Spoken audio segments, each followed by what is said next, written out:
ও কুনতুম আমওয়াতান ফাআহইয়াকুম সুম্মা ইউমীতুকুম সুম্মা ইউহয়ীকুম সুম্মা ইলাইহি তুরজাউন। আল্লাহু আকবার বলি। আল্লাহ পাক সুন্দর করে জানাই দেয় সূরা বাকারা, আমার গোলাম তোমরা কি করে আমার সঙ্গে কুফরি করতেছো? কাইফা তাকফুরুনা বিল্লাহ, কেমন করে তোমরা আমার সঙ্গে কুফরি করছো? কেমন করে তোমরা আমাকে অবিশ্বাস করো বান্দা?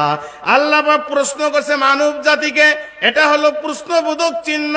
আল্লাহ পাক আপনাকে আমাকে প্রশ্ন করলো বান্দা, কাইফা মানে কেমন করে, কিভাবে, কি উদ্দেশ্যে তাকফুরুনা বিল্লাহ, তোমরা আমি আল্লাহর সঙ্গে কুফরি করো। মসজিদে আজান দেয়, তুমি মসজিদে গেলা না, তুমি আমার সঙ্গে কুফরি করলা। তোমার মালদার হয়ে গেছে, অনেক টাকার মালিক, বাইতুল্লাহর সময় এসে গেছে, এখন তুমি বাইতুল্লাহ যাইতেছ না, কেন যাও না রে সোনা? তুমি আমার সঙ্গে কুফরি করলা। তোমার মা তোমাকে ডাক দিল, সোনা রে আজকে রবিবার রে সোনা, আয় রে বাবা বাজারে যা কিছু খরচ করতে। তুমি বললে মা তুমি আমার সঙ্গে ভ্যাক ভ্যাক করতে পারবা না, যেমনে তেমনে আমাকে হাট বাজারে যাইতে বলবা না, আমারও তো দরকার, আমিও তো বিভিন্ন টেনশনে থাকি। তুমি আল্লাহর সঙ্গে কুফরি করলাম, মাকে মানলা না। আমার বন্ধুরা, আমার ভাইয়েরা, মায়ের রমজান শুরু হলো। সূরা বাকারার মধ্যে 183 নম্বরে আয়াতে আল্লাহ পাক জানাই দেয়, ইয়া আইয়ুহাল্লাযীনা আমানু কুতিবা আলাইকুমুস সিয়াম। আল্লাহু আকবার বলি।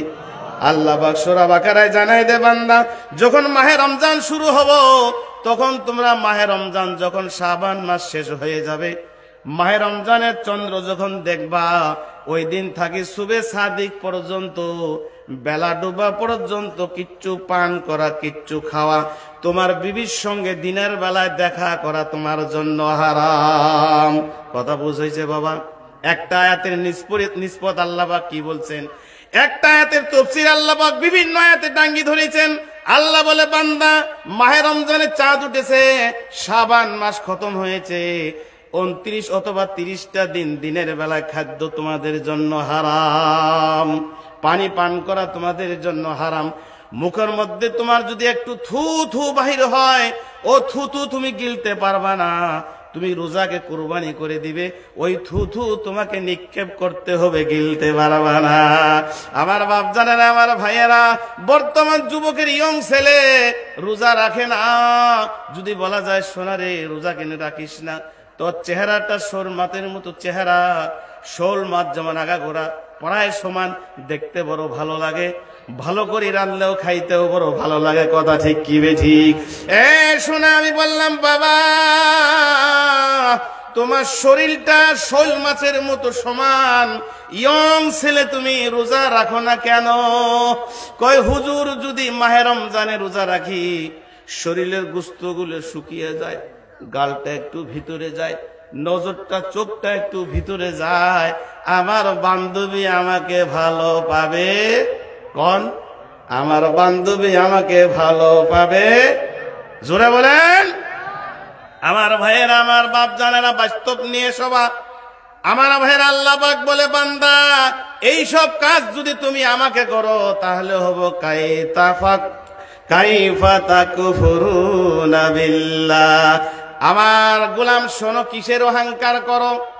শরীরের অহংকার করো, টাকার অহংকার করো, বাড়ি ঘরের অহংকার করো। একটু ভেবে দেখো তুমি কি ছিলে? আমওয়াতান, তুমি ছিলে প্রাণহীন, তোমার কোনো অস্তিত্ব ছিল না, আমি আল্লাহ তোমাকে অস্তিত্ব দিয়ে দিলাম। আল্লাহু আকবার বলি। আমার বাপ জানেন, আল্লাহ পাক বলে বান্দা এমন একটা সময় তোমার অতিবাহিত হয়েছে, জমিনের বুকে উল্লেখযোগ্য তুমি কিছুই ছিলে না। 29 পারা সূরা ইনসানের মধ্যে যান, আয়াত নম্বর 1, সূরা নম্বর 76 এ আল্লাহ পাক জানাই দেয়, সূরা নম্বর হলো 76, আয়াত নম্বর হলো 1। আল্লাহ পাক বলে হাল আতা আলাল ইনসানি হিনুম মিনাদ দাহরি লাম ইয়াকুন শাইআম মাযকুরা। আল্লাহু আকবার বলেন। আল্লাহ পাক বলে আমার বান্দা ও আমার গোলাম শোনো, এমন একটা অবস্থা তোমার অতিবাহিত হয়েছে, এমন একটা সময় তোমার চলে গেছে, যেই সময় তুমি জমিনের বুকে উল্লেখযোগ্য তুমি কিছুই ছিলে না। না তুমি কীট পতঙ্গ ছিলে, না তুমি অন্য কোনো মখলুকাত ছিলে, না তোমার বাবার পরিচয় ছিল, না তোমার মার পরিচয় ছিল। রগিলাম উল্লেখযোগ্য তুমি কিছুই ছিলে না। আমওয়াতান, তুমি ছিলে অস্তিত্বহীন। আল্লাহ বললেন ফাআহিয়াকুম, আমি আল্লাহ তোমাকে হায়াত দিয়া দিলাম। এই হায়াতের অর্থ হলো তোমার মায়ের পেটের হায়াত। কথা বোঝা যায় বাবা? এই হায়াতের অর্থ হলো, এই আয়াতে সূরা বাকারার 28 নম্বর আয়াতে আল্লাহ পাক দুটা মৃত্যুর কথা ডাঙ্গি ধরেছে। কয়টা মৃত্যুর কথা? দুটা মৃত্যু, দুটা হায়াত। একটা হায়াত হলো আপনার মায়ের পেটের হায়াত। প্রথম মৃত্যু হলো অস্তিত্বহীন মৃত্যু, তোমার কোনো অস্তিত্ব ছিল না, তুমি ছিলে কীট পতঙ্গ, কিছুই ছিলে না। তারপরে তোমার বাবার মস্তক থাকি এক ফোঁটা নাপাক পানি তোমার মায়ের গর্ভে আমি ঢুকিয়ে দিলাম, তার থাকি তোমাকে আমি আবিষ্কার করলাম। আল্লাহু আকবার বলি। যখন তোমার মায়ের পেটে তোমার বাবার একটু সামান্য গান্ধা পানি, নাপাক পানি, যেই পানিটা মানুষ দেখলে বমি আসবে, কথা বোঝা যায় বাবা? যেই পানিটা মানুষ সম্মুখে পাইলে বমি আসবে, বিশ্রী গন্ধ হবে, ওই পানির দ্বারাই আমি তোমার মা এবং তোমার মা বাবার মিশ্রিত ভাবে আমি তোমাকে আবিষ্কার করেছি।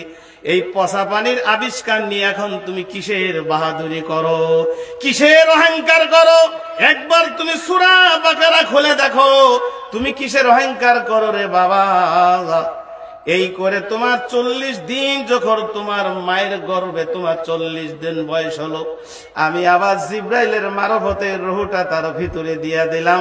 তার থাকি পর্যায় করবে আমি তোমাকে যখন যেটার প্রয়োজন তোমার মায়ের গর্ভে আমি সেটা বানিয়ে দিলাম। সুবহানাল্লাহ। আমার ভাইয়েরা, আমার বন্ধুরা, মায়ের পেটে 10 মাস 10 দিন হয়ে গেল, মা আমার ডেলিভারি গুলো প্রসব করলো। তুমি বাড়িতে জন্ম নিলে অথবা হসপিটালে জন্ম নেওয়ার পরে আস্তে আস্তে তুমি বড় হয়ে গেলা, 17-18 বছর বয়স, 20-22 বছর বয়স, বিয়ে শাদী করলা, ছেলে মেয়ের বাপ হয়ে তারপরে বলো এটা আমার, ওটা আমার, ওটা আমার। বলি না? বলেন বলি না? বলি বাড়িটা আমার, এই গাড়িটা আমার, আব্বাই জমিটা আমাকে দেন, বাবা দোকানটা আমাকে দেন, বিভিন্ন খালি বলি আমার আর আমার। কি আমার? বাস্তব দেখেন আমার বাপজানেরা, আল্লাহ পাক বলে বান্দা আমি তোমাকে হায়াত দিলাম, এই হায়াতে 40, 50, 60, 70, 80, 90 বছর। কিছুদিন আগে আমার ফুফা একটা মারা গেল, 115 বছর বয়স। কত বছর? 115 বছর বয়স। যখন জানাজায় দাঁড়াইলাম, ফুফা গো 115 বছর দুনিয়াতে বাঁচলেন, তথাপিও কিন্তু আজকে আপনার জানাজা হতেছে। চোখ দিয়ে পানি আসলো, ফুফু আমার আগে চলে গেছে দুনিয়া থেকে। আজকে আমার ফুফার বয়স 115 বছর। ভালো করে মানুষ চিনতে পারে নাই, বগুলে গিয়ে কথা বললে চিনতে পারছে। আমি দেখলাম আমার শামসুলের বয়সে 100-র উপরের মানুষ আমি দেখতে পাই নাই। 100-র নিচের মানুষের জানাজা করেছি, 100-র উপরের মানুষের, 100 বছর বয়সের মানুষের জানাজা করলাম না। জানাজা দাঁড়িয়ে অনুভব হলো, আয় আল্লাহ, না জানি কোন দিন আমি শামসুলের জানাজা হয়। কথা ঠিক না বাবা? আওয়াজ দেন, কথা ঠিক কি বেঠি?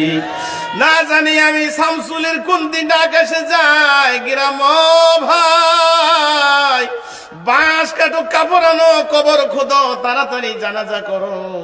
কয়েক ঘন্টা হয়ে গেল শামসুলের মারা যাওয়ার। না জানি বাড়িতে খানার অভাব, মানুষে রান্না করতে পারে না, খাইতে পারে না। যে মারা গেছে তাকে তাড়াতাড়ি পুঁতে থাও, যারা জীবিত আছে তারা তাড়াতাড়ি খানা খাবো। কথা ঠিক না বাবা? আল্লাহ বলে রে বান্দা, এতদিন বাঁচার পরে তোমার আমি মৃত্যু দিলাম, সুম্মা ইউমিতুকুম, পুনরায় আমি তোমাকে মৃত্যু দিয়া দিলাম।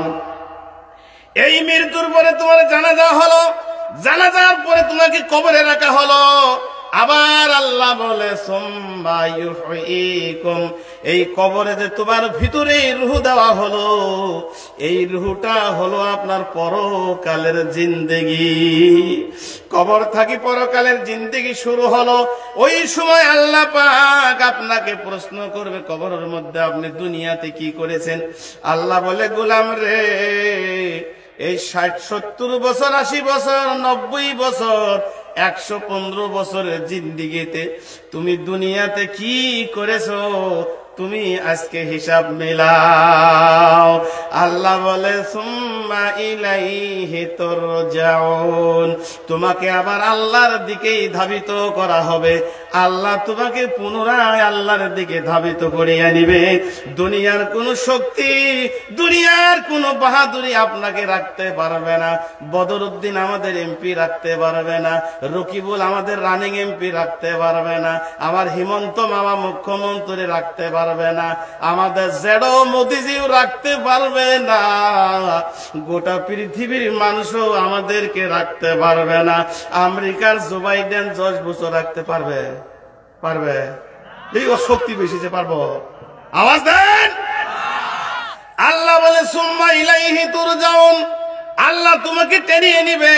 সেদিন প্রশ্ন করবে, রে মামু, তুমি দুনিয়ার মধ্যে কি করেছো? আজকে তুমি হিসাব মিলাও, বাহাদুরি করেছো।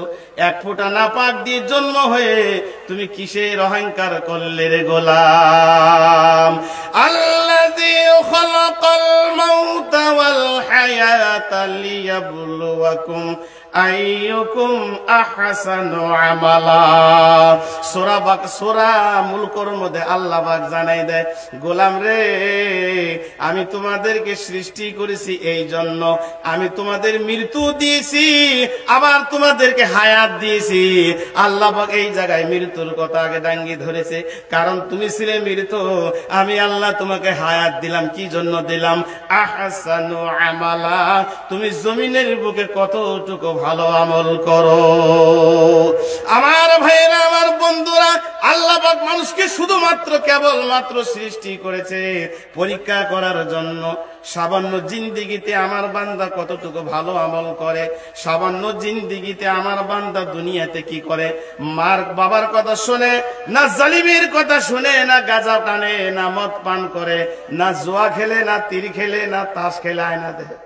19 80 বলে 17, তাও 80 আছে লেতি। আমি কই কে রে, 17 18 19 কি রে বাবা? কই হুজুর বুঝেন না? বলে ডাইলে তো বুঝি না। কই 17 এই শব্দ করে কি এগুলি কি? কই হুজুর এগুলি কই ফিলাস খেলা। আর কি কি রে ফিলাস খেলা? আবার কি রে? একদিন মাইনকে থাকে 80, কথা বোঝা যায়? মাইনকে চোখ থাকে 80। তো আমার সাথে একজন ওই যে ওল্লে কাপড় বিন্দা মানুষ, বুঝ পাইছেন? ওল্লে কাপড় বুঝ পাইছেন? ওই খাকি বিন্দা একজন। তা আমি ওর পিছনে মানকে চোতে আসি, ওই কুস্তি মারাত নামলো। কয় হুজুর আমি আসি। বলি তুই করে যাবি? আমি তোর পাশে পাশে যাবো।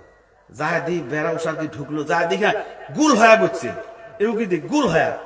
আর 2 জন কই এই 17 আসি। আমি কে রে ভাই, ওটা কি? কয় হুজুর। বুঝ পাইছেন? খাকির কাপড় যখন বেড়ার ভিতরে ঢুকছে, সকালে আসে গেলে দেয়ার ঢুকে। আরে কি রে ভাই, তুই কি দিলি? কয় হুজুর বুঝছে, সবাই দিল। আমার বাপ জানেরা, আমার ভাইয়েরা, এই জুয়া খেলা থাকতো না যদি প্রশাসন ভালো হতো। কথা ঠিক না? একসঙ্গে আসলাম, বেড়ার ভিতরে ঢুকলো, 500 টাকা নোট কয়টা নিয়ে চলে আসলো। আমার ভাইয়েরা, আমার বাপ জানেরা, ঘুষারু আমি শিখাইলাম, আমি খাকি কাপড় পিন দিয়েছি ঘুষারু, আমি নিজে ঘুষ খাওয়া শিখিয়ে দিলাম। ঘুষও আল্লাহ ছাড়বে না, যেতে হবে কবরে। আল্লাহ পাক এমএলএ কে ছাড়বে না, আল্লাহ পাক প্রত্যেক মানুষকে, অভিভাবককে ছাড়বে না। তোমার বাড়ির গার্জিয়ান, তুমি একজন আছে দেশের গার্জিয়ান, প্রত্যেকটা গার্জিয়ানকে আল্লাহ পাকড়াও করে, বান্দা আমি তোমাকে অভিভাবক বানিয়ে দিয়েছিলাম, আমি তোমাকে নেতা বানিয়ে দিয়েছিলাম, তুমি নেতাত্ব কতটুকু বজায় রেখেছো, তুমি নেতাগিরি কতটুকু আদায় করেছো, বান্দা হিসাব মিলাও। দুনিয়াতে যত টাকা ইনকাম করো নাকে, টাকা জমাইতে জমাইতে টাকার যদি পাহাড় বানিয়ে থাকো, কারণ এত ধন বানিয়েছিল। মুসা আলাইহিস সালাম বলেন, কারণ রে আমি মুসা হলাম আল্লাহর পয়গাম্বর রে, কারণ আল্লাহ আমাকে জানিয়েছে তোমার ধনের মধ্যে শতকরা কিছু 2.5 টাকা যাকাত দিতে হবে, শতকরা কিছু যাকাত দিতে হবে। কারণ বলল মুসা আমি তোমাকে আল্লাহর নবী বলি বিশ্বাস করি না, আমি তোমার আল্লাহকে মানি না, তোমাকেও মানি না, আমার ধনের উপরে তোমার লোভ এসে গেছে। আল্লাহ বলল মুসা তুমি দাওয়াতের কাজ চালিয়ে যাও, চালিয়ে যাও। মুসা আপনি দাওয়াতের কাজ চালিয়ে যান। কারণ কিন্তু মানলো না, কারণ এর এত ধন ছিল, যেই ধনের রাখনেওয়ালা সন্দুকের চাবি সে কজা দাদা নাই, দাদা কিন্তু চুলের বারত। কারণ আলিম ওলামা দেখলে মানুষের মনটা নারাজ হয়ে যায়, না জানি কোন জিনিস আমার কাছে চায়। আর আমার আল্লাহ বলেন ওয়া আম্মাস সাইলা ফালা তানহার, কোন মানুষ যদি আপনার কাছে সাইল করে, কোন মানুষ যদি আপনার কাছে কিছু চাই, কিছু দেন, যদি না দেন নারাজ হয়ে যায় আমার আল্লাহ। একজন বড় ধনী যুবক এই আয়াতের ব্যাখ্যা করেছে। একজন যুবক তার স্ত্রীর সঙ্গে জানলা খুলে দিয়ে ভুনা গোস্ত তরকারি দিয়ে ভাত খাইতেছে। এক যুবক তার স্ত্রী বড় ধনাঢ্য ব্যক্তি, ভুনা গোস্ত তরকারি দিয়া সুন্দর করে স্বামী স্ত্রী ভাত খাইতেছে।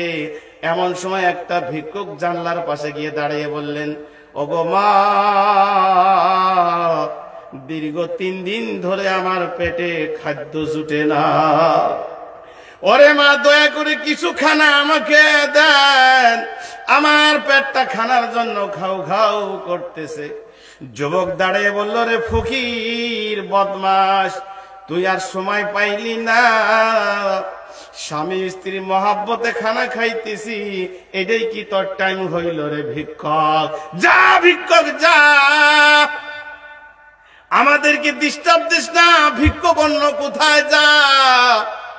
ভিক্ষক চুকির পানি ফালাইয়া জানলার নিকট থাকি চলে যায়।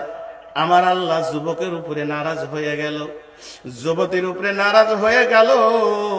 ওরে যুবক, তোমাকে আমি 52 টাকার মালিক দিয়েছি, তুমি সুন্দর মিস্ত্রি পেয়েছো, কি সুন্দর গুস্ত কষান করে খানা খাইতেছো। আমার এক বান্দা 1 দিন নয় 2 দিন নয় রে, 3 দিন ধরে তার পেটে কোনো খাদ্য নাই, খিদার তাড়নায় ভিক্ষুক হাঁটতে পারে না, চলতে পারে না। তোমার কাছে 52 খানা চাইল রে, কেন দিলি না? আমি আল্লাহর আরশ মহল্লা সইল না, তোর উপরে আমার নাল্লত বর্ষিত হলো, আমার অভিশাপ বর্ষিত হলো। ভিক্ষুক অন্য কোথায় চলে গেল, কয়েক বছর চলে গেল, আর বাড়িতে খাদ্যর অভাব। আজকে 100 থাকি 50, 50 থাকি 25, 25 থাকি আপনার 12.5, 12.5 থাকি হয়ে গেল 0। আস্তে আস্তে সব সম্পত্তি শেষ হয়ে গেল, বাড়িতে অভাব আর অভাব। দীর্ঘ কয়েকদিন বাড়িতে আর খানার কিচ্ছু নাই। স্ত্রী বলল, প্রাণের স্বামী, তুমি আমার মহব্বতের স্বামী ছিলে ওই দিন যতদিন ছিল তোমার মাল। একটু জিকির করে লা ইলাহা ইল্লাল্লাহ, জোরে লা ইলাহা, মৌ পান্ডে দেই লা ইলাহা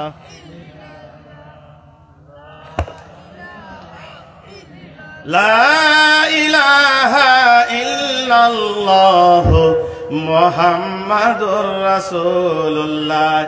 স্ত্রী ডাক দিয়া বলল, প্রাণের স্বামী, অতদিন আমার মহব্বতের স্বামী ছিলে, যতদিন আপনার অভাব ছিল না। এখন আপনার খাদ্যর কিছু নাই, আমাকে খানা দিতে পারেন না, আমাকে তালাক দিয়া দেন, আপনার সংসার আর আমি করব না। আমার বাপজানেরা খেয়াল করুন, ওই স্বামী বলল, ঠিক আছে, আমার যখন অভাব, আমি কিছু ইনকাম করতে পারি না, যেই জায়গায় যাই ওই জায়গায় থেকে রিটার্ন চলে আসি, আমার কোনো ইনকাম হয় না, আমার হাতে যেন কি হলো, ইনকাম কেন বন্ধ হয়ে গেল। তুমি যদি বাপের বাড়িতে যাইতে চাও তুমি যাও, আমাকে ডিভোর্স করো, আমার কোনো আপত্তি নাই। আমার বাপ জানারা, আমার ভাইয়েরা, স্বামীকে তালাক দিয়ে চলে গেল। কিছুদিন পরে ওই মেয়েটার অন্যখানে বিবাহ হলো। ওই যুবক ভিক্ষা করতে করতে ভিক্ষার ধার নিয়ে বাহির হইছে, থালি নিয়ে বাহির হইছে, গিয়া দেখে জানালা খুলে ওইভাবে গুস্ত কষান করে দুই স্বামী স্ত্রী খাইতেছে। জানলার পাশে গিয়া প্লেট দিয়া বলল, ওগো ভাই, আমি কয়েকদিন ধরে খানা খাই না, আমার প্লেটে কিছু খানা দেন, আমি ভালো করে হাঁটতে পারি না, পেটে বড় খিদা, সোজা হয়ে দাঁড়াতে পারি না, বোন কিছু খানা দাও। স্ত্রী চোখের দিকে তাকাইয়া চিনতে পারলেন, আর বললেন, ওগো স্বামী, ভিক্ষুককে খালি হাতে ফিরিয়ে দেওয়া যায় না। ভিক্ষুককে খালি হাতে ফিরিয়ে দিলে নারাজ হয় কে বলেন? জোরে বলেন, জোরে বলেন কে? ভিক্ষুককে খালি হাতে ফিরিয়ে দিলে নারাজ হয়ে যায় আমার মওলা। ওগো স্বামী, না, আমাদের প্লেটে যা খানা আছে আর খাবো না গো স্বামী, আমিও খাবো না, আপনাকেও খেতে দিব না। সমস্ত খানা নিয়া ওই ভিক্ষুকের প্লেট ভর্তি করে দিয়া দিল। ভিক্ষুক যখন প্লেট নিয়ে রওনা দিল, ভিক্ষুকের যখন প্লেট নিয়ে রওনা দিবে, ওই সময় স্ত্রী আবার কিছু দিতে চাইলো, গিয়া বলল, না গো প্রাণের স্বামী, আমি ওই লোকটাকে ভিক্ষা দিতে পারবো না, আমি ওই লোকটাকে ভিক্ষা দিতে পারবো না। কেঁদে কেঁদে ঘরের জানালা বন্ধ করে দিয়ে কাঁদে আর কাঁদে। যুবক গিয়া বলে, ওগো স্ত্রী, তুমি আমার নব স্ত্রী, তুমি কেন কান্দো? বলে, প্রাণের স্বামী, আমার কলিজাটা কি জন্য ধাউ ধাউ করে গো প্রাণের স্বামী, আমার আর সহ্য হয় না। স্বামী বলে, স্ত্রী রে, তোমার কান্দার কারণটা কি? বলে, ওগো স্বামী, প্রথমে আমার যেই যুবকের দিয়ে বিবাহ হয়েছিল, ওই ভিক্ষুকটা হলো আমার বিবাহের স্বামী। ভিক্ষুক তার বাড়িতে আসছিল, ধাক্কায়া খাদাইয়া দিছে, আল্লাহ নারাজ হয়ে গেছে। আমি ছিলাম ওই যুবকটার স্ত্রী, আজকে ভিক্ষা সে দিল না, আজকে আমার কাছে ভিক্ষা বলে আসলো। আমার ওই লোকটার কথা স্মরণ হলো, যখন আমার স্বামী ছিল, লোকটা বড় অহংকারী ছিল, লোকটার অনেক ধন ছিল, ফকিরকে খালি হাতে ফিরিয়ে দেওয়ার কারণে আমার আল্লাহ নারাজ হয়ে তার সমস্ত ধন ছিনিয়ে নিল। এই জন্য আমার আল্লাহ বলেছেন, ও আম্মাস সাইলা ফালা তানহার, মানুষ আপনার কাছে সাইল করলে রে বাবা, খালি হাতে ফিরিয়ে দিও না। বাড়িতে কিচ্ছু নাই, পকেটে টাকা নাই, ফকির সাহেবকে বলেন, ভাই যান, চাচা যান, বাবা যান, আল্লাহর রাস্তে মাফ করুন, আমার কাছে কিচ্ছু নাই, দিতে পারলাম না, অন্য কোনদিন দেখা হলে আপনাকে বেশি করে দিয়া দিব। এই দোয়াটা শিখিয়ে আল্লাহ দিতে না পারলে তার কাছে নত স্বীকার হন, তার কাছে অনুতপ্ত হন। চাচা যান, খালা যান, ফুফু যান, মাসি যান, আপনাকে দিতে পারলাম না, আপনি নারাজ হবেন না, আমার কাছে কিচ্ছু নাই, আল্লাহর রাস্তে মাফ করবেন, অন্যদিন দেখা হলে বেশি করে দিয়া দেব। এই কথাটা যদি ফকির সাহেবকে বলেন, ফকির সাহেবকে বলেন, বেজার হবে না খুশি? জোরে বলেন। কিসের অহংকার করি সোনা আমার, কিসের বাহাদুরি করি রে বাবা? সামান্য কুসুর পাতার পানি নিয়ে টলমল করে, সামান্য ধনের বাহাদুরি টলমল করে। যেই ধন সামান্য কিছুদিন কুসুর পাতার পানি অতখান থাকে যতক্ষণ পর্যন্ত হাওয়া বন্ধ থাকে, কথা ঠিক না? যতক্ষণ পর্যন্ত হাওয়া বন্ধ থাকে কচুরপানার পানি ঠিক থাকে, যতক্ষণ পর্যন্ত হাওয়া আপনার ভিতরে আছে অতদিন আপনার বাহাদুরি আছে। হাওয়া শেষ খাঁচায় পড়ে যাবেন। হিন্দুরা পোড়া দেয়, খ্রিস্টানে আপনার মাটি দেয় চাপা মাটি, মুসলমানে জানাজা করে, মুসলমানেরা চাপা মাটি দেয়। এই তো দুনিয়ার খেলা। কেউ বা হাসে, কেউ বা কাঁদে, কেউ বা বলে কি খাই, কেউ বা বলে কি দিয়া খাই। তাই তো কবি বলে নদীর এই তো খেলা, এপার ভাঙ্গে ওপার জরে, এই তো নদীর খেলা। সকালবেলা ধনীর তুই ফকির সন্ধ্যাবেলা, সকালবেলা ধনীর তুই ফকির সন্ধ্যাবেলা। নদীর কুল ভাঙ্গে অকুল জোড়ে, এই তো নদীর খেলা। সকালবেলা বাদশারে তুই ফকির সন্ধ্যাবেলা। কথা ঠিক না বাবা? কথা ঠিক না? ঠিক। আমার বাপ জানেরা, আইয়ুব আলাইহিস সালামের অগণন ধন ছিল। আইয়ুব আলাইহিস সালাম একদিন আল্লাহর কাছে কান্দে, আয় আল্লাহ, আমার মর্যাদা একটু বাড়িয়ে দেন, আমি একটু মর্যাদাপূর্ণ হতে চাই। এদিকে শয়তান বলল, আল্লাহ আপনার পয়গম্বর আইয়ুবকে আপনি অসংখ্য ধন দিয়েছেন, আইয়ুব আপনার ইবাদত প্রত্যেকটা সময় করে, একটা সেকেন্ড তো ইবাদত থাকি বঞ্চিত থাকে না। আল্লাহ আপনার আইয়ুব বড় ভালো মানুষ, এই জন্য তার ধন আছে জন্য। আল্লাহ বলে, শয়তান তুই কি কস? খারাপ লাগছে ভাই? শয়তানকে আল্লাহ বলে, তুই কি কস? আমার পয়গাম্বরের ধন না থাকলে আমার নাম নিবে না? কই না, নিবে না, নিবে না। তাই বলিস? তাহলে ঠিক আছে, তুই কি চাস ক। শয়তান বলল, আল্লাহ আপনার পয়গম্বর আইয়ুবের উপরে আমার একটু ক্ষমতা দেন, আমি দেখি আল্লাহর নাম কতটুকু নিতে পারে, আপনার নাম কতটুকু নিতে পারে।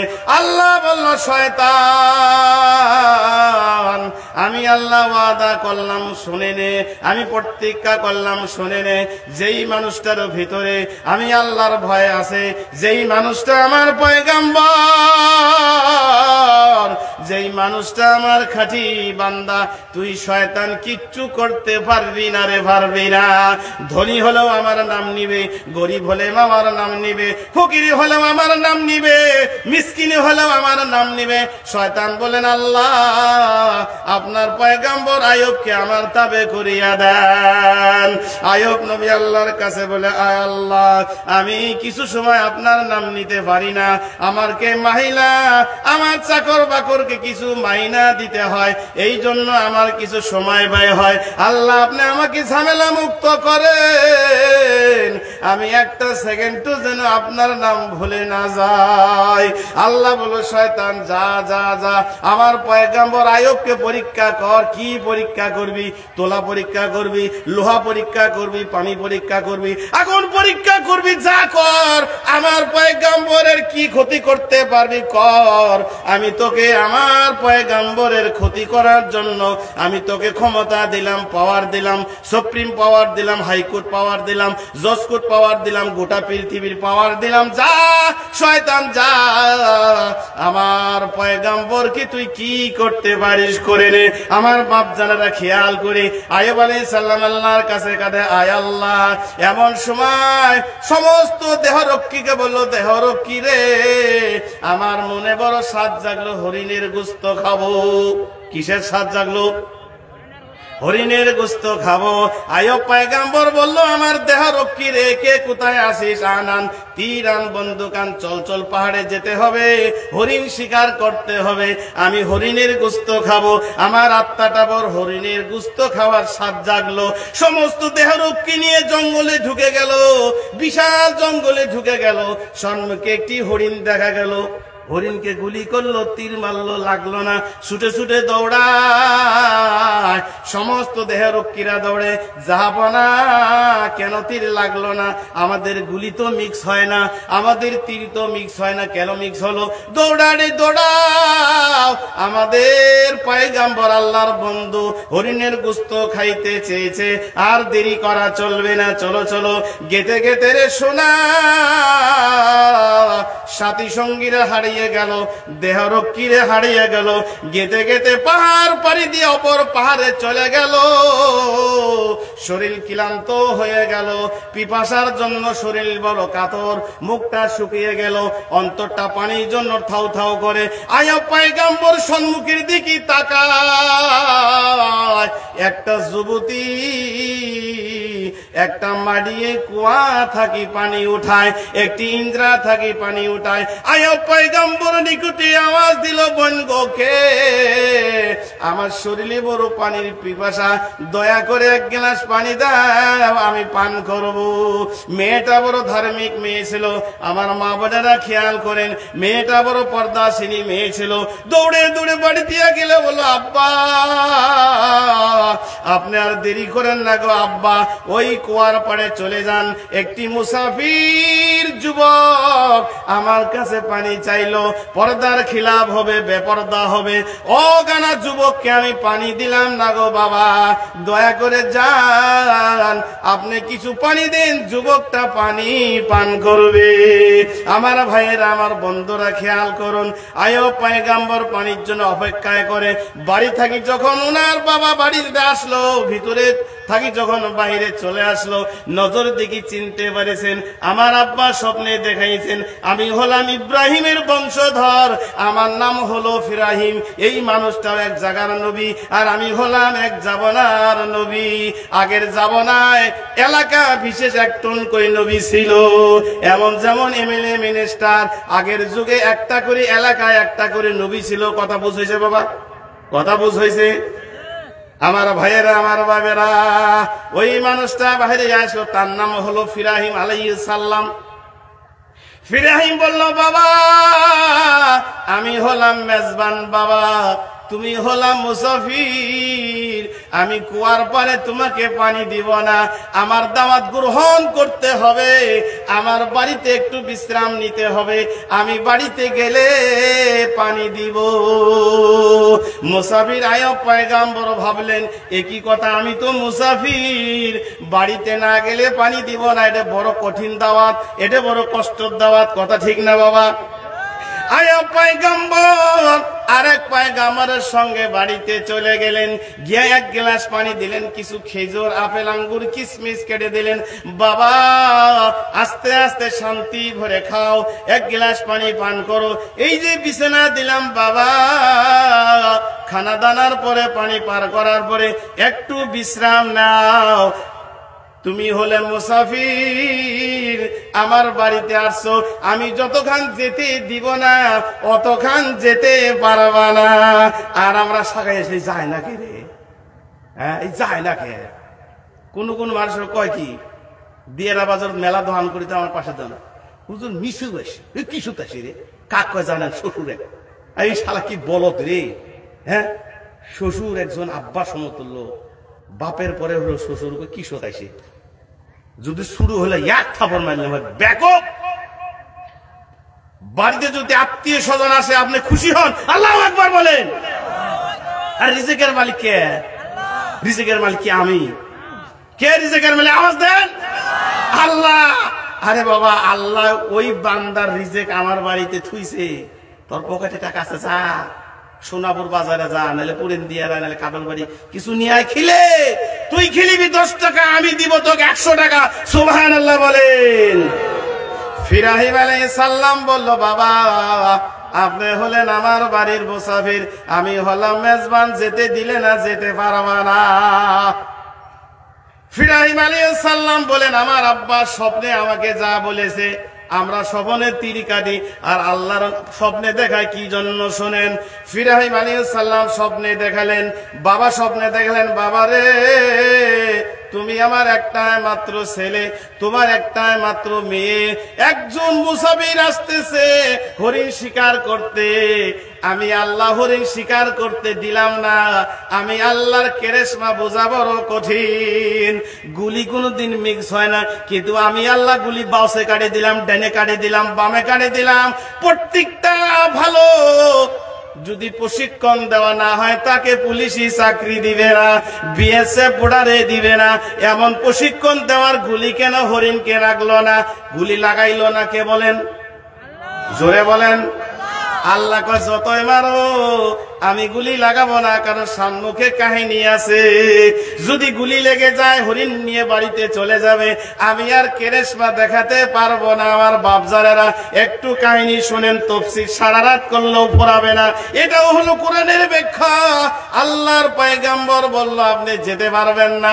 খানা দিলেন, একটু আরাম করলেন, ঘুম হলেন, ঘুম থাকি উঠলেন। ইব্রাহিম আলাইহিস সালাম বলল, বাবা আমার আব্বা সব কিছু আমাকে স্বপ্নে দেখাইয়েছেন। আমার একটা মাত্র মেয়ে, আমার মেয়েটা চোখে দেখে না, আমার মেয়েটা হাঁটতে পারে না, আমার মেয়েটা কানে শোনে না, আমার মেয়েটা এই অবস্থা, তোমাকে যদি বিবাহ দিতে চাই বাবা করবা কি? যদি বিবাহ না করো বড় কাহিনী হবে। লম্বা কাহিনী বললাম না। আইয়ুব আলাইহিস সালাম বললেন, না গো না বাবা না, আমি বিবাহ করতে পারি না। আমার আরো 3টা স্ত্রী আছে, 10টা ছেলে মেয়ে আছে। কয়টা স্ত্রী? খারাপ লাগছে কি? আমার 10টা ছেলে মেয়ে আছে, 3টা স্ত্রী আছে, আমি বিবাহ করতে পারি না। আল্লাহ বলে, তো ইজ্জু মান তাশা ও তুযিল্লু মান তাশা বিয়াদিকাল খায়র ইন্নাকা আলা কুল্লি শাইইন কাদির। আল্লাহু আকবার বলেন। আল্লাহ বলে, আমি যাকে ইজ্জত দেই আমি ইজ্জত দিয়া ভরপূর্ণ করে দেই। গোটা পৃথিবীর ইজ্জত আমি তাকে দিয়া দেই। আর যাকে বেইজ্জত করি একটা ল্যাংড়া মশাই যথেষ্ট। আল্লাহর ঘর ভাঙতে গেল, কাহিনী মনে আছে না? কয় তোরা আল্লাহ শূন্য, কয় নাক দিয়ে ফ্রাক করে একটা মশা ঢুকে, এরম করে থামে, এরম করে থামে, পরে আর থামে না, সিন্ডেল দিয়ে মারে, জুতা দিয়ে মারে, খাটিয়ে দিয়ে মারে। বল আল্লাহর দুশ্মনকে চিনিস? একটা মশায় যথেষ্ট, ঠিক না বাবা? ঠিক কি বেঠে? একটা মশায় যথেষ্ট। নাক দিয়ে ঢুকলে, কান দিয়ে ঢুকলে যদি না বাইর হয়, মশার দিয়ে শেষ। যা বাস কাট তাড়াতাড়ি কুটি, কথা ঠিক না? তাড়াতাড়ি কুটি, তো আর দেরি করিস, বন্ধু বানাবো, খানা দাঁড়াবো, ওর সময়তে খাই না, থুলেই খাবে ভাই। আমার বাপ জানেন, আমার ভাইয়েরা, আইয়ুব আলাইহিস সালাম বললেন, না না না, আমি বিবাহ করতে পারি না। মানলেন না। আমার মেয়েকে বিবাহ না করলে আমি মানব না। বলে ঠিক আছে বাবা, আমি স্বীকার করলাম, কিন্তু বাড়িতে যেতে দেন, আমি একটু বড় পার্টি সাজাইয়া নিয়ে আসি। আমাকে বিয়ে ডাক না বাজলে বিয়ে হয় না। চাচা তোমার বেটির বিয়ে ডাক বাজে, আমি বিয়ে পড়াবে জানি। হুজুর বাজবে না, এসে বন্ধ হবে। যেই যা বিয়ে টিয়ে হয়ে গেল, হুজুর গেছে গেছে পাক দে না, হুজুর আওয়াজ করি শেষ। কয় দুজক রাতে কি তাতে ঢোল কয় কয় ঝুন, হারমোনি কয় 3 ঝুন 3 ঝুন। হ্যাঁ, ঢোল কয় কি? কয় দুজক দুজক দুজক। হারমোনি কয় কয় ঝুন? সারুনতে কয় দে 3 ঝুন, দে 3 ঝুন। কাই যাই বাজায়, যাই শুনে, যাই আনছে, মানে সবাই। কথা বুঝেছে? যাই আনছে, যাই বাজায়, যারা শুনে এর দ্বারা আমরা সবাই শুনি না। রাতের মধ্যে দে বক্সিং, দে বক্সিং। বাপ রে বাবা, কি বক্সেই করাই রে। আর তুই না গান কবি, তুই বক্সেস কে? এই তুই বক্সেস কে? মানে ওটা গান নাই, খালি আছে তুই। বাপ রে বাপ, কয় 5 জানুয়ারি দে ঠেলা। কয় আব্বা টিয়া দিবে 9, যদি না দেয় এই দেখ চাকু আনছি, কাটমু কিন্তু। কয় বাবা রে বাবা, কাটিস রে সোনা, তুই আমার এড়া বেড়া রে বাবা, তুই কাটিস না সোনা। কি স্যার? কয় 10,000। নে বাবা নিয়ে যা। তাও মরিস নে রে সোনা, মরিস নে, 10,000। কয় কি করবি সোনা? কয় কয়েকজনের সঙ্গে একটা সাদা গামছা বানবো, কিছু ডেক নেব, জমিনে একটা প্যান্ডেল সাজাবো, ওই জায়গায় বাজিয়ে একা দুজকে যাব না, গ্রামের সবাইকে নিয়ে দুজকে যাব। বাবারে, তুমি ফাজ্জানি মানবা মানো, তুমি মহরম মানবা মানো, তুমি যা কিছু মানবা মানো, কেন তুমি ঢোল বাদ্য বাজনা বাজাস রে সোনা? তুই নিজেও দুজকে যাবি, শত শত মানুষের ফজর নামাজ কাজা করলি। যেদিন এলাকায় ডাক বাজে ফজরের নামাজে, ইমাম মুয়াজ্জিন 2-1 পরে, বাকি মানুষ চেতনও পায় না। এমন বান্দরের বান্দর, যখন আজান দেয় তখন শুধু বন্ধ করে, আজান শেষ আবার চালু। জামাতের বেলা ইমাম কি পড়ার পর শুনি নে। ঠিক না কথা? আছে সেটা আছে। হ্যাঁ বাবারে বাবা, পাইলাম না। আইয়ুব আলাইহিস সালাম বলল, বাবা আমাকে বাড়িতে যাইতে দেন, আমি একটু বর পাটি সাজা নিয়ে আসি। কি ঢোল বাজবো? হায় রে, ডেক বাজবো। কই ফটকা না ফুটে বিয়ে হইল না? ওই শামসুলের বেড়ির বিয়ে ফুড়ে কাটার দুই চারটে ফটকা না ফুটে কিরাই মনে জানবো নাকি? হ্যাঁ, তাহলে আমরা যত কিছু করি মানুষ দেখানোর জন্য, নমাজ পড়ি মানুষ দেখানোর জন্য, বড় গরু কুরবানি দেই মানুষ দেখানোর জন্য, বিয়ের মধ্যে ডেক বাজাই মানুষ দেখানোর জন্য। কথা ঠিক না বাবা? আইয়ুব আলাইহিস সালামকে ফিরাইম আলাইহিস সালাম বললেন, না না না, আপনাকে যেতে দেওয়া হবে না, এখন বিবাহ করতে হবে। বিবি রহিমাকে নিয়া আইয়ুব নবীর সঙ্গে বিবাহ পড়িয়া দিলেন। জোরে বলেন সুবহানাল্লাহ। বাড়িতে দিলেন। এক তো আইয়ুব আলাইহিস সালামের অসংখ্য ধনের মালিক, হাজার হাজার চাকর নাকর, দাস দাসী, হাজার হাজার গরু উট ভোজ দুম্বা, বালাখানা বালাখানা, সোনার বালাখানা, মুক্তার বালাখানা, হীরার বালাখানা, দাস দাসীর অভাব নাই, মাল মাত্রার অভাব নাই। এক তো পয়গম্বর ইব্রাহিম আলাইহিস সালামের একটাই মাত্র মেয়ে, আধা ধন মেয়েকে দিলেন, আধা ধন রিজে রাখলেন। এক তো আইয়ুব নবীর অখণ্ড ধন, ধনের কোনো শেষ নাই। বাড়িতে চলে গেলেন, মালে মাল মালে মাল। এদিকে আল্লাহ শয়তানকে বলেছে, যারে শয়তান যা, আমার পয়গম্বরকে তুলা পরীক্ষা কর, লোহা পরীক্ষা কর, আগুন পরীক্ষা কর, পানি পরীক্ষা কর, যা ইচ্ছা তাই কর। কইছে না কে? আওয়াজ দেন, কইছে না কয়? এইবার পরীক্ষা শুরু। দেখা যাক আইয়ুব আলাইহিস সালাম কি বলে। শুনবেন? শুনবেন না বাদ দিমু? আওয়াজ দেন, নারায়ে তাকবীর, নারায়ে তাকবীর। আমার ভাইয়েরা, আমার বাপজানেরা, জলসাটা হলো আল্লাহর ঘরের জলসা। কার ঘরের জলসা বলেন? কার ঘর? ঘরের আওয়াজ দিয়ে কার? এই ঘরটা কে বানাইছে? এই বাবা, কে বানাইছে? এই আমরা। কে বানাইছে? আমরা। আমরা বানাইনি সবাই? কোন আওয়াজ দেন, আমরা বানাইছি না? আমাকে টেহা দি, কিন্তু নাম দিছি আমরা কার? ঘরটা আওয়াজ দেন কার? আল্লাহ। তাহলে আমাকে টেহা দেওয়া লাগবো না? না লাগবো? আচ্ছা, কাই কাই দিবেন নি? হাত তুলি তো। এই চালাক আছে গো। আজকে সকালবেলা করলাম মুক্তবর মধ্যে, কাই কাই নামাজ পড়ে না কত, দুই একজন হাত তুলছে। ইনশাল্লাহ আল্লাহর ঘরে টাকা দিব না? সকলে কম বেশি হাত তুলে দেখা ইনশাল্লাহ। দাঁড়িয়ে থাকবে, হাত নামান আমার ভাইয়েরা। ইনশাল্লাহ সময় শেষ, আল্লাহ হায়াত দিলে কোনদিন কাহিনীটা বলবো। এই বলে আজকের মন আমি আপনাদের কাছে বিদায় নিলাম। কারণ আমার রাজিবুল ভাই সুদূর কলকাতা থেকে আসছে। কলকাতা কিন্তু বুগলে না গো, বহুদূর। যাই হোক, আমার ভাষায় ভুল ত্রুটি মার্জনা রেখে আমি আপনাদের কাছে আজকের মন বিদায় নিলাম। সকলে আমার জন্য দোয়া করুন, আমি সকলের জন্য দোয়া করি। সকলে বলেন আল্লাহুম্মা আমিন। একটু তাকবীর দিন, নারায়ে তাকবীর। আসসালামু আলাইকুম ওয়া রাহমাতুল্লাহি ওয়া বারাকাতুহু।